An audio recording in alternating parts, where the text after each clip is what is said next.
Sup Shredders, my name is Logan, aka Spiderhands, and welcome to SP Reviews, where today I'll be checking out a track from an axe named Larkspur Jones, titled Mourning Morning. And if we switch over to here, we have ourselves a track on Spotify, and we're going to listen through it from start to finish, and we're going to hear what we think. Let's go, let's do this. Oh, fantastic start with the pianos. Nice kind of lounge, jazzy kind of tone to it. Start of a story to be told.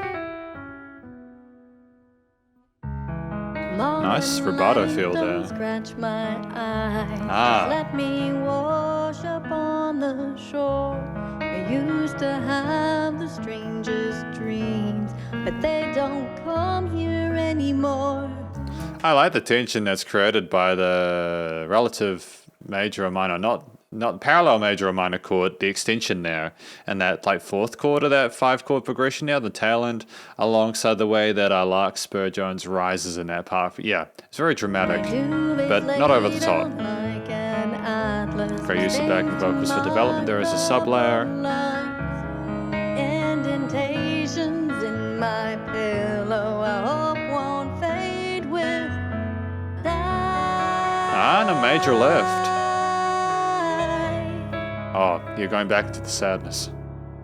I smoked the roach left in the ashtray on which I choked the night before. I stubbed my toes on dirty clods like mountain ranges on the floor. I picked my way. It's a very sad sort of scene that's being described here with like the roach in the ashtray and the dirty clothes on the floor. Like, I mean, the wordplay of calling like little mountains of dirty clothes on the floor, you know, like the thing stubbing your toe on it, you know, it's powerful language, to be fair. Rusty dishes and that greasy chemistry.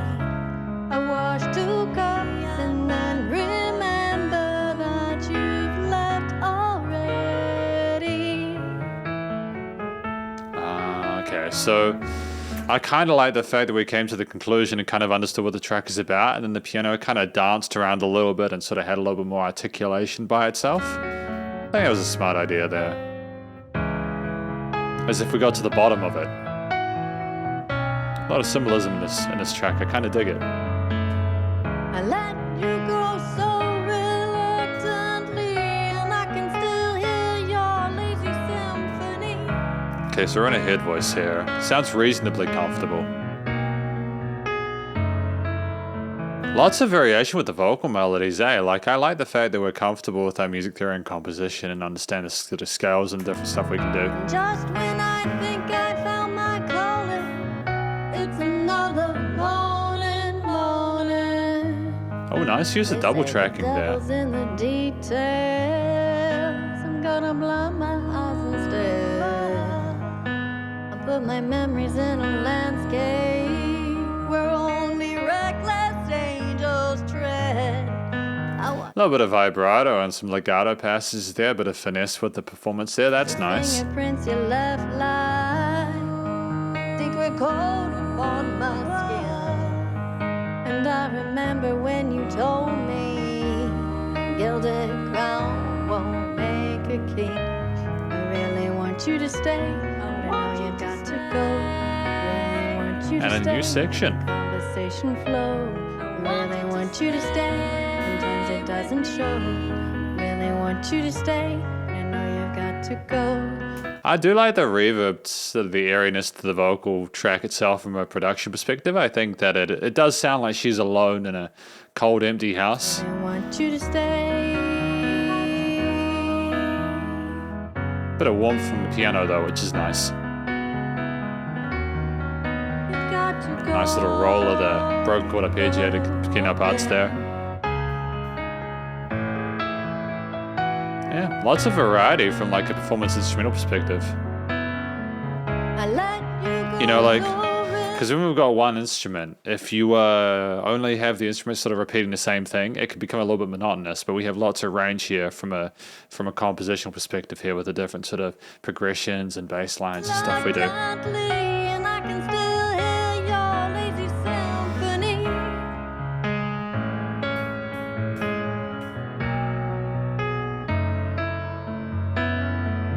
And just when I think I found my calling,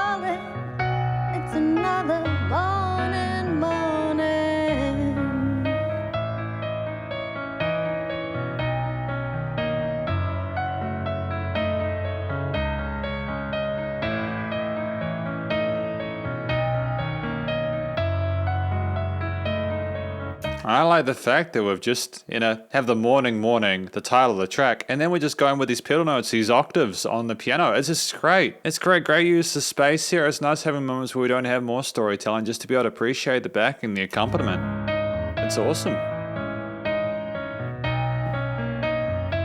Really interesting, sort of some interesting semitones or chromatic notes within that progression, which are expected. They kind of make you wonder a little bit. The adjustment to the tail there. And back to this. Really want you to stay, but I know you've got to go. Really want you to stay, but I know you've got to go. Really want you to stay, but I know you've got to go. Really want you to stay, but I know you've got to go. Go again. I really like the fact that we've got two different messages, but then they come together, but I know you've got to go, as if we come to an acceptance of what the reality is and what actually, kind of has to happen. The two different conflicts resolving eventually. Clearly there's been a lot of thought put into this track here, Again, we're not sleeping on any of the fundamentals, for sure. Because this is the conclusion of my review of Mourning Morning by Larkspur Jones, which I believe is, to put it simply, what do I think this track is about? I think it's about someone who has gone through a breakup, or the person has left their life. The house is a bit of a mess just because things have fallen apart. We're struggling to come to terms with what's occurred there. We're in a lot of pain, but we also understand why they left, we understood it, but it's just getting through that grief, that confusion, all these different emotions, which are articulated well by the singer Larkspur Jones, I believe, handled this performance exceptionally well. Great sort of vocal technique, comfortable in a head and chest voice, nice use of the legato passages there to kind of roll around, bit of vibrato, etc. We understood our vocal technique and did a little bit of flashy stuff, but never too much. I like the fact we also had backing vocals occasionally, just to kind of contrast with the main vocals in the center, with the backing being a sub layer as well, which is good from like a mix master production perspective, but also because you kind of don't want to have too much sort of it coming at you at the same time as a listener, especially when you've got a sense of minimalism with the actual sort of arrangement there. But definitely we performed in a way that made sense from an emotional perspective. There was a sense of sadness and sort of like, again, all the stuff I talked about before, but it was also like bittersweet. We had some sort of semi-major sort of harmonies going on in the parts where like understood that they had to leave for reasons, and it wasn't just to hurt us or something like that. There was sort of development there from a thematic perspective, which I really appreciate. I think that it was a really well sort of structured track. I mean, like, to get through all of this content in like 4 minutes 48, even if you only have like the vocals and piano, it's exceptional. I think that we told the story exactly as we needed to. We started talking about the way the house was, state we were in, what we wanted to do to get back with the person or whatever, and then we sort of accepted that it would never happen, that they needed to go. It's a mourning morning. It's a difficult morning because we're a mourning of what could have been, but it just isn't real. It just doesn't exist, and that's just the way things are. And I think that this is a journey that Larkspur Jones has gone on, that they are coming to terms with, and I think that they decided to make a song about it. I think that's an utterly fantastic thing. I don't mind that there's only piano and vocals. A lot of the time, you can actually get away with the sense of minimalism. Like, the beautiful thing about a track like this is that it would be reasonably sort of like simple to perform. You don't have like 5 or 6 different instruments. It's an intelligent effort, because this is, you need to do live gigs nowadays in order to have any sort of semblance of a career. And I think that Larkspur Jones she made the right choice to not stack the arrangement with a lot of different instruments here, especially if they're a solo musician. It's great, I think that they've got clear sort of technique with the piano stuff as well. They're confident with it, interesting piano melodies and harmony. Well, it was mainly sort of like pedal notes and arpeggios and broken chords, a little bit of, there was some unison notes where both hands were playing melodies at the same time. But I like the fact we worked around with lots of different sort of rhythms. We had like a 1 and 2 and 3 and 4 and for the most part, or maybe it was a 16th and it was halftime. I'm not sure, but like either way, lots of color going on in the arrangement, the harmonies and melodies. It was a bittersweet overall sort of feel to it, a sort of vibe to it, which makes sense when we think about the story and the way that it was sung. There was a sense of cohesion. There was a sense of sort of like consistency with the way things were done. It all sounded like there was a struggle there, but a gradual acceptance coming through the grieving process, and I think that that was really maturely told and performed. It didn't need more instruments than this, even without the consideration of like a performance within itself. I think that it was interesting throughout. I'm glad there was that range with the different bass lines and chord progressions, because otherwise we wouldn't have been able to get away with that. I think that Larkspur Jones knows that, and that was testament to their skill as a musician and as a songwriter that we managed to make that work.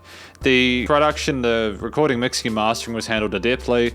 There was great recording, EQing, and filtering sort of like quality to what Larkspur had with both the main vocals and the sort of backing sort of like sub-layer vocals.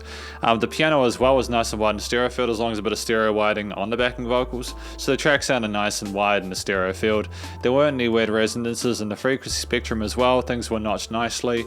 Larkspur's voice was a little bit higher than where the piano was, so there was no arguing between the different instruments in regards to their relative frequencies. You know, leveling was handled really well, and it was nice and loud without pumping, so the limiting compression was handled really well, with dynamic range and changes of perceived loudness as well. Yeah, honestly, like a really solid all-round track, a fantastic first impression, and this is my review of Larkspur Jones with Mourning Morning. Hopefully you enjoyed it. If you did, please do go show us some love via their various social medias and their Spotify page, and stay cool, stay safe, and please remember to support your local musicians and artists at this point in time, as they need the help more than ever with all the crazy stuff going on in the world, and I'll catch you in the next review.